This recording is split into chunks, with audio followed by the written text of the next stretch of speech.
Good morning and welcome to Western Australia. Now we're up early because we're going to go out with Jonno today, but I stopped in the cafe to wait for him and this was up on the wall in the bathroom.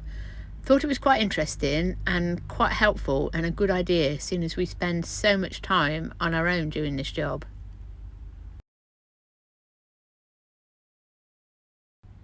So if you watched my last video where I was at the Macmuster Truck Show, you would have seen me talking to Jonno. Jonno's got his own YouTube channel, Roadtrain Adventures. Well worth a look at. Some of the differences are amazing. So we're in Jonno's lorry. It's a Kenworth.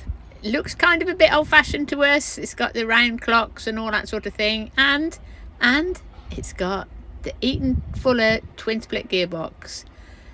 Every driver's nightmare until they get used to it. I'll actually put a link to one of Jonno's videos because he did a video all about changing gear with that gearbox. So that gives you an idea of how it works. But if you go into his videos, it'll show you actually it working, and you can change gear. You get it right, you can change gear without using the clutch, but it is a case of getting it right.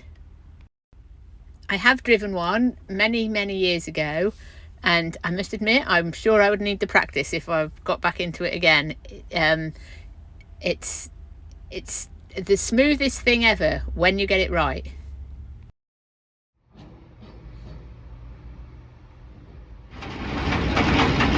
So we took the first trailer in and we loaded that. Couldn't get out and video it because of their health and safety policy and everything. So we've just come back to the parking area to drop this one off and pick the other one up.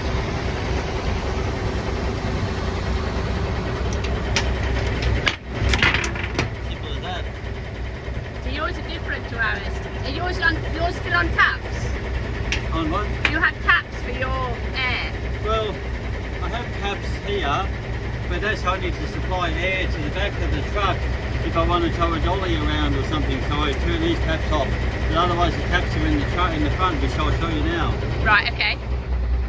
Okay, so over here, if you can see. Yeah, can you see? So right here we have two knobs. This is the parking brake.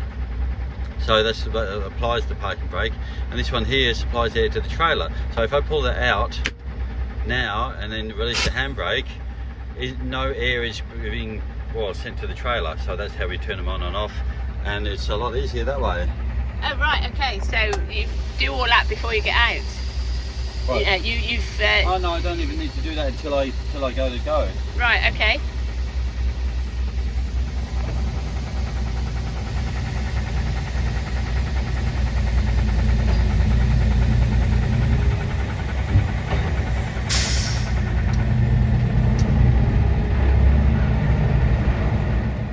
So we're going to leave that trailer there for now and we'll go and load another one.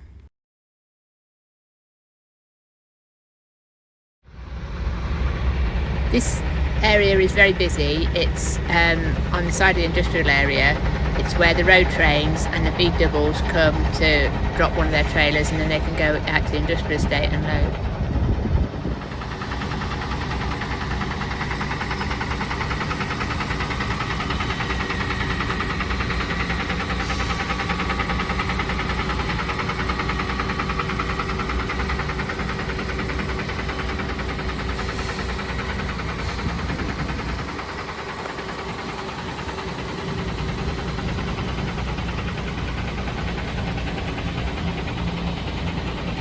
So we'll leave this one here and go and get the next one. Here in Australia, we use these plugs. What are they called? Not sure, but basically what they have is a little locking mechanism. You can see it goes down that way. If you turn it a little, it's locked. You can't go far. So as long as it's, anyway, you'll see there's a little grommet there if you call it. So anyway, we push on and then just turn a little. On this one here, the same thing, and turn a little. And then we can't unlock that, even if it doesn't come out. This one here, I'm not sure whether you got that in Australia or in the UK. Yeah, but we have, yeah. You do? For the Oh, well, electric. there you go. Very Okay. similar. So we just push that in. Now, on a more modern truck and trailer, we might have EBS. We don't on ours, we don't worry about that. Just get the job done. Yeah. All But right. see now, so that has got, that is, the air is controlled by inside the cab. Yeah. So see with ours, this is under pressure. We don't have the controls in the cab. These, we have a similar sort of thing, slightly bigger, but a similar sort of thing, but they're actually under pressure. So when you put that in, that means that there's air going to the trailer, and there's it's just your handbrake in the cab. So all that would be under pressure, and you can tell when you push it in. If you don't turn it, if you don't secure it, you know, like you did, it will just shoot straight back off again. Well, in the old systems, yes, we did have taps. So then you would plug it in and then turn the tap off, turn the tap on. Now, just in case you don't know the difference between the blue and the red, so the red is the supply, so this supplies air at all times to take the brakes off. This is called the control. This is when you put your foot on the brake, the foot brake. Yeah. This will send air down this line in order to put the brakes on. So we used to have taps, but they took the taps off so that if you didn't twist the collar as you did, if you didn't do that, and your lines would come off, and then you would know that that the brakes aren't working. So that we don't have taps anymore. We used to, but we don't have taps anymore. But for a security thing, to show that you've secured the airline properly. All right.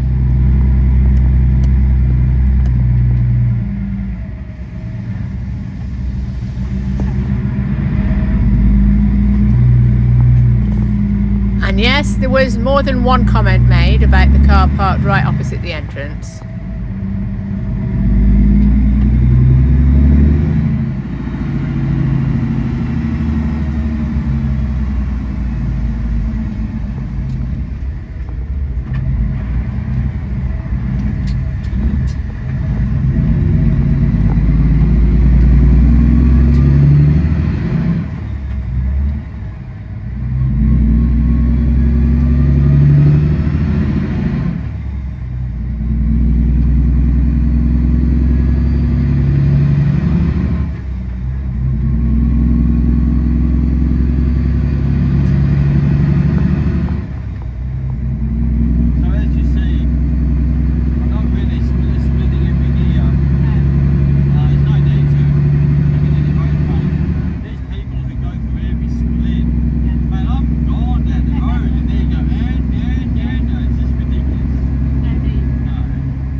that truck there, talk to him or him. You don't know their phone numbers. No, they don't. So how are you going to talk to them? They don't. Well, that's no good. No, it's not. But I mean, that's what I was saying to you about the people that there are truck drivers. There are drivers and drivers, is what we say. The drivers and screwdrivers. No truck driver culture in them. It's just a job. Well, with us, every truck has a CV. Yeah.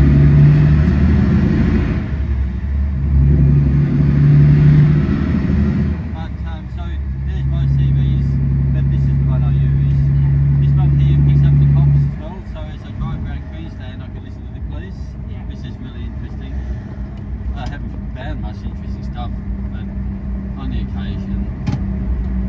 So yeah, so we're always on channel 40. So if you want to call any truck in the country, that is, around town, people might switch it off. You can nearly always just call the truck and he'll answer. Yeah. Now let's hope big luck gonna get in our way.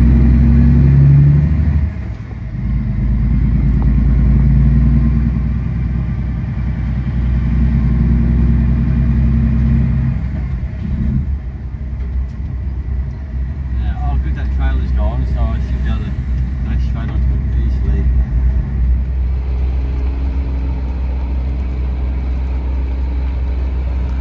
So I jumped out just to video Jonno reversing onto the dolly. So he's got one trailer on. He'll pick the dolly up and then we'll go and pick up the other trailer.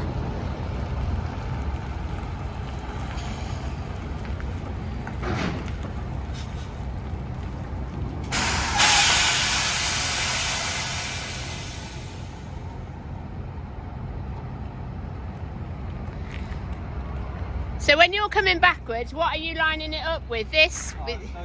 So this is always lined up, but unfortunately that trailer is in the way, so I can't go straight onto it. One important thing to do is always get out and have a look. Always get out and have a look, because you're going to smash something. This is the ring feeder. This is what we connect up to. So we've got to unlock this by pulling this lever, lifting that up, and you can see that the pin is now up. Okay. This must be lined up with here. So we always got to check the height. That looks a bit low, so I'm going to make it lower. Okay. And have you made it loaded? Just lifted the leg up? Yeah, just Kick the leg out a bit. leg out a bit more. Then I'll line up with this. Just make sure it's in. So that's... I think I'm going to be over a bit too much, so you know, here we go.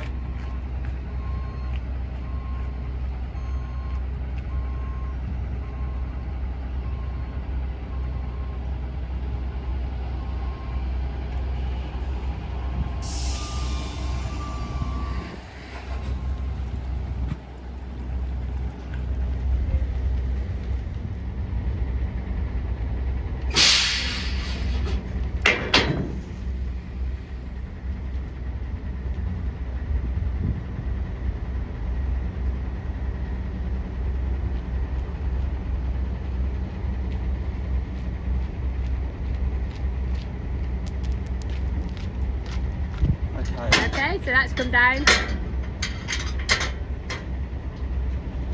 Put the leg up before it forgets. The same wires and hoses that the lead trailer has.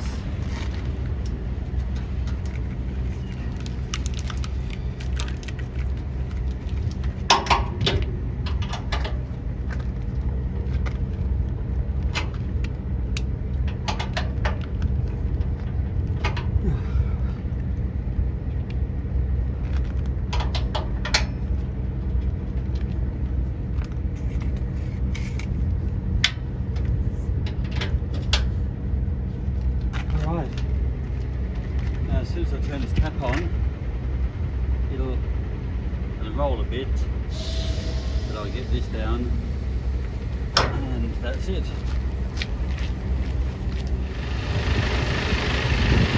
So we got the first trailer, got the lead trailer as Jonno calls it, and we've got the dolly. So now we're putting the dolly underneath the dog trailer, which is, the reason it's called a dog trailer is because another driver told me, because it's the one that wags. it's like a tail at the back of the dog. So we'll pick that one up. And I just find it interesting the way that everything has to be lined up. And we think that it pivots in two places, but like Jonno said, and like Janine said, is that if you try and keep it as straight as possible and then line the dolly up the same way as if you were just picking one trailer up, you just line the dolly up with the front of the trailer, because you can see right down the side of the unit and the trailers, so you just line everything up and it goes in.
Oh. Now wind the back legs down.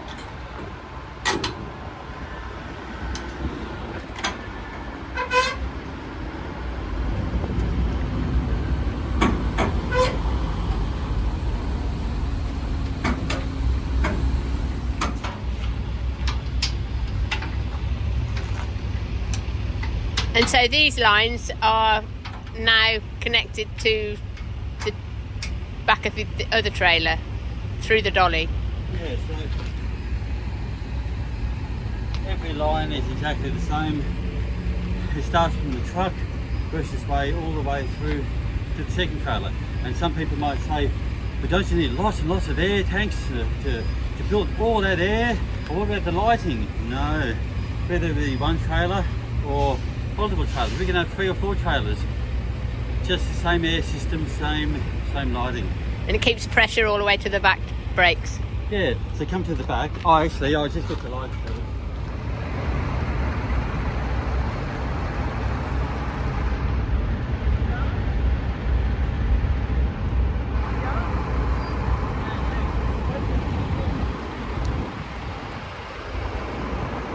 So next step is to flip the big Roadtrain sign.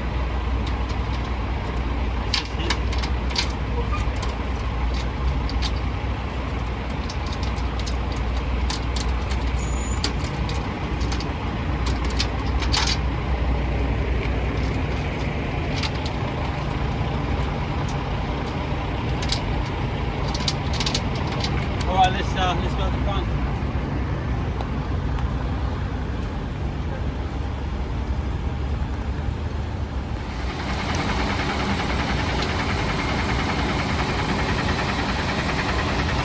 There we go, all hooked up and ready to roll.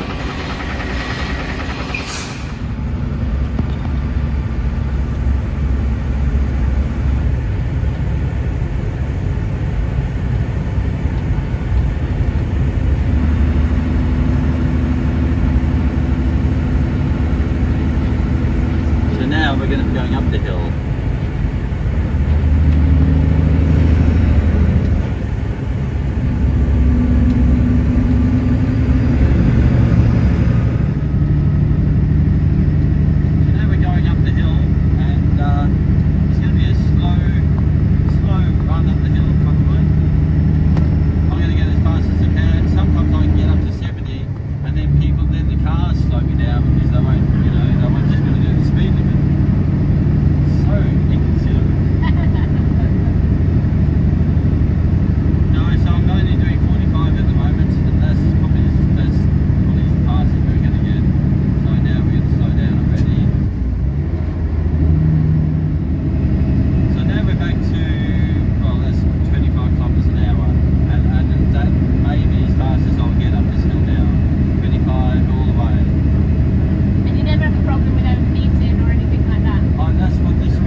I'm definitely going to have to back off. So I'll get it up to 1500 revs, and I want to keep it around 1500 as I'm going up the hill. So now, if I put my foot down, you can hear it accelerate a little. So I'll back off, just keep it around the 1600 as I'm going up. Cruise control don't work under 40 kilometers an hour, so you can't just set it in cruise control and just sit and hold it. And now what we're going to do is just keep it in our lane.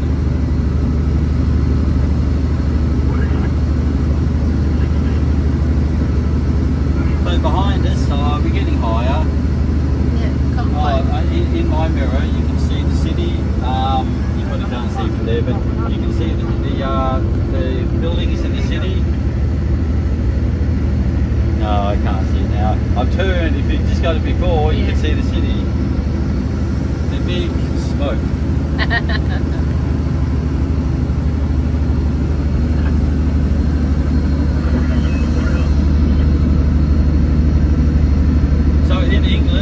In Australia, every truck has a radio, two-way radio going. So at all times we've got a two-way radio, channel 40. Oh, I think we go here. So you'll see channel 40 on there. Yeah. And so if anybody ever wants to call me, they can call me at any time. And just about every truck driving around, especially in the countryside, you call somebody on channel 40 and they're going to answer. Except for, some people might say, as you guys call it, the foreigners. They may not answer, because they might have earphones in their ears, listen to loud music, and they're not listening. So that's still a problem over here.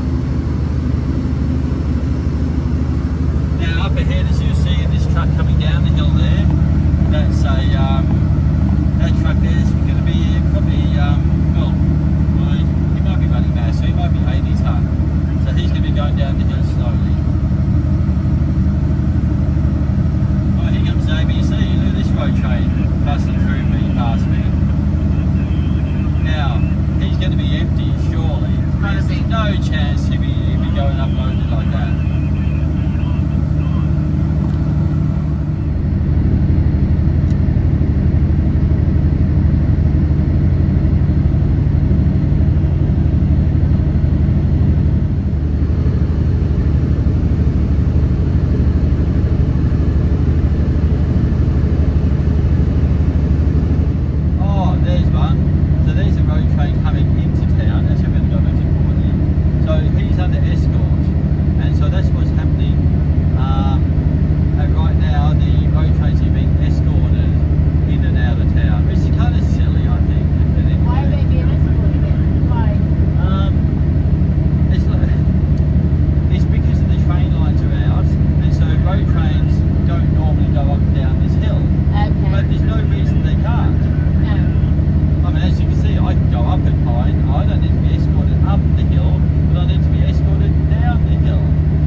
no clutch. I don't use the clutch.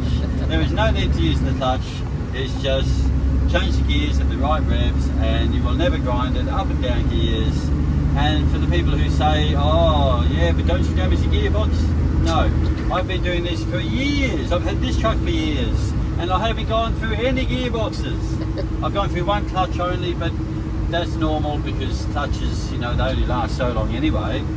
And yeah, one clutch after 1 million or something, or 1.2 million, I think. Yeah, so. And no gearboxes? No, never. I've never gone through a gearbox. So, you know, treat it right, and it'll look after you.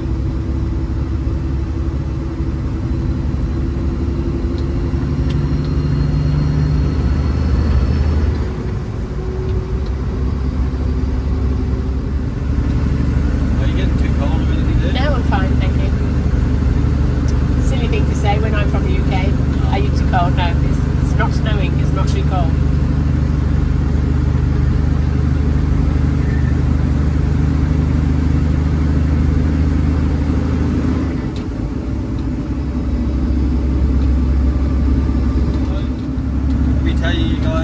You guys in England, if you like, Europe, you're probably following Cheryl's channel because you like European trucks and just seen the show.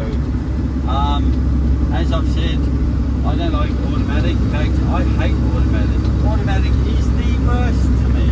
I want to change gears. When I go up and down hills, I want control. Now people might say, oh, I don't have a problem with automatic. My automatic runs fine. I doubt it. I mean, I've never gone up a hill or down a hill and the automatic has just done exactly what you wanted it to. These big hills that we go down, that, let's just say for example, so you go down the hill and then you're thinking, oh, it's slowing me down too much. As soon as you touch that throttle, it thinks, oh, you want to go, bang, it changes gears and you're away. And especially in a road train, you're losing it now. Now you're trying to get it back gears, and you're getting way too fast now. And that's the danger of automatics, because they think, oh, you want to go? Okay, I'll let you go, and down you go. And the same thing going up a hill. You might be going up a hill, and you've selected the right gear. Oh, look out, a granny. Oh, it's not a granny. Oh. So, yeah.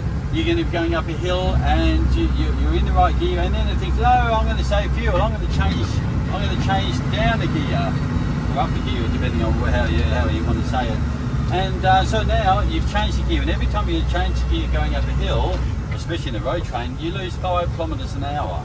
So every time you change a split or a gear, you've lost 5 kilometres an hour. You've lost the speed, and so you've already lost 5 kilometres. Then you've got to change it back a gear. So now you're back 10 kilometres an hour before you've even started the hill. So there's another problem with automatics. Must I go on? Oh. I must admit, I am of the same mind. I would rather have a manual gearbox, but in Europe and the UK, you kind of have to spec that you want a manual gearbox now. I mean, they're very operator, like employer friendly, because they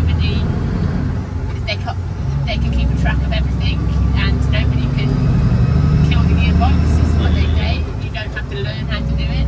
But I mean, it was 2017 before I drove an automatic truck, and my friend had to come in with me. I went to buy one, and I got in it, and I said to Seamus, my friend came in, Seamus and my friend Mickey came to look at it. I said, I have no idea what I'm doing. And he said, what? I said, I've never driven an automatic before.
back to her holiday, and I'm going to continue along.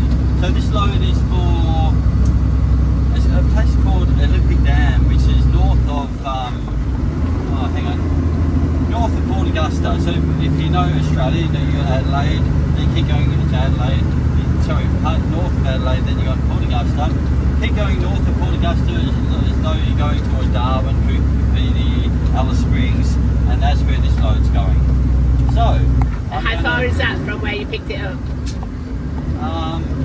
From here, well, it's only halfway across Australia. I'm only doing half the haulage, you know, it's like maybe 2,500 kilometres, it's just nothing. I'll be there tomorrow. Now look at this car, and I'm going to have to lock him in. And, so there we are, and we'd like to say thanks for Jonno for letting us come and just get involved. We've been busy.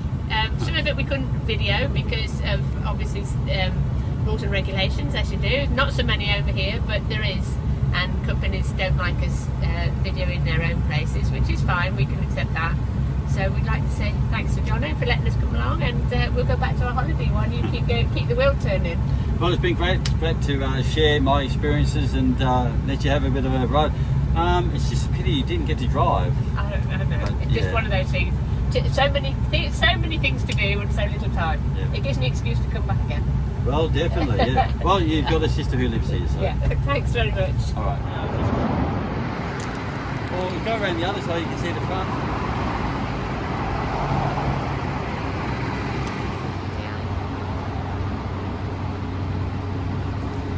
This is what we loaded, classic motorbike on the front. Jonno's like me, he has short person syndrome. So you just have to manage.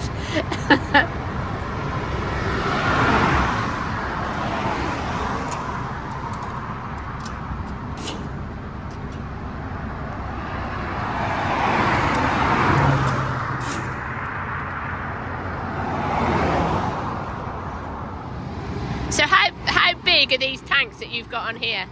So each tank is, well, it says 650 litres, but you can safely get 600 litres in. So 2,500 litres to fill up.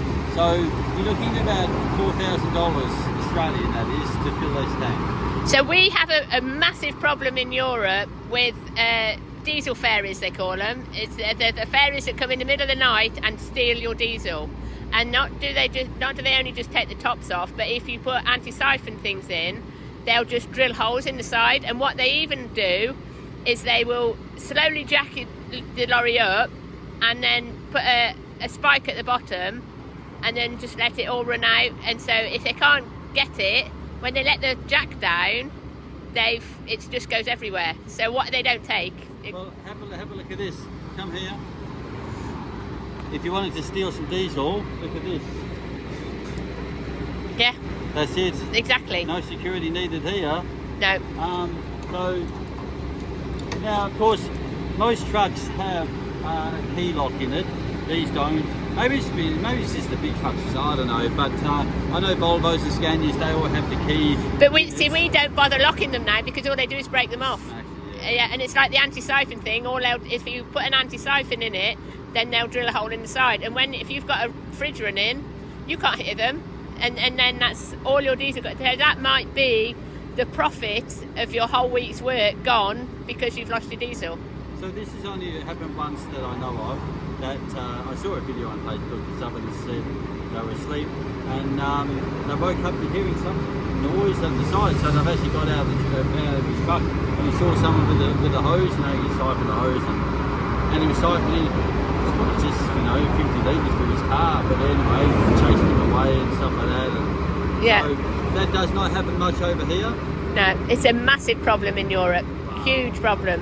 I mean, which is most of the reason. It's generally, I mean, they wouldn't be able to steal your load because how would they steal it? But it's not the loads that they're looking for. It's either stuff that's in the cab, they'll break into the cab, or the diesel. Look, there are times when somebody might steal a dolly. So, if you've got another truck, we have two size kingpins, and I don't know about Europe, but two size kingpins, we have 2-inch and then a 3.5-inch. So if you've got the same kingpin, but you're going to have one or the other, 2-inch in Australia is the most popular. You can just back up to my trailer and just drive off into the sunset. There's nothing stopping it. The same with the dolly. If the dolly's just parked up in the yard, you can just back on it and go. Yes, it's got a number plate and a VIN plate and stuff like that, but people steal cars, people steal trailers. I mean, our insurance, most insurances do not cover it if a loaded trailer, if it's dropped, if it's not got a truck in front of it. So even in our yard, we have to put a pin lock on. And it has to have a bit. Otherwise, the goods, whatever's on, is not insured. Well, look, like you say, pin locks and all these kind of, they keep honest thieves out. So somebody might come up and say, oh, I've got a pin lock, I can't do anything about it. But if you want that trailer, you're going to do whatever you have to do to take it. Yeah, that's true. That's true. Okay, well, better let you get on. All right, well, it's been great chatting again. Yeah, okay, thanks for your time. Maybe I'll see you in Australia someday. Yes, hopefully.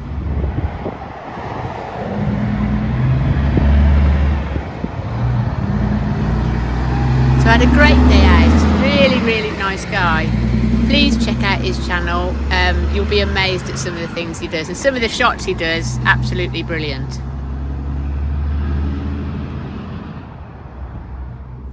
Following on from my last video, lots of people asking me about do they have tachographs, which they don't, but they do have to run under the WA fatigue management regulations.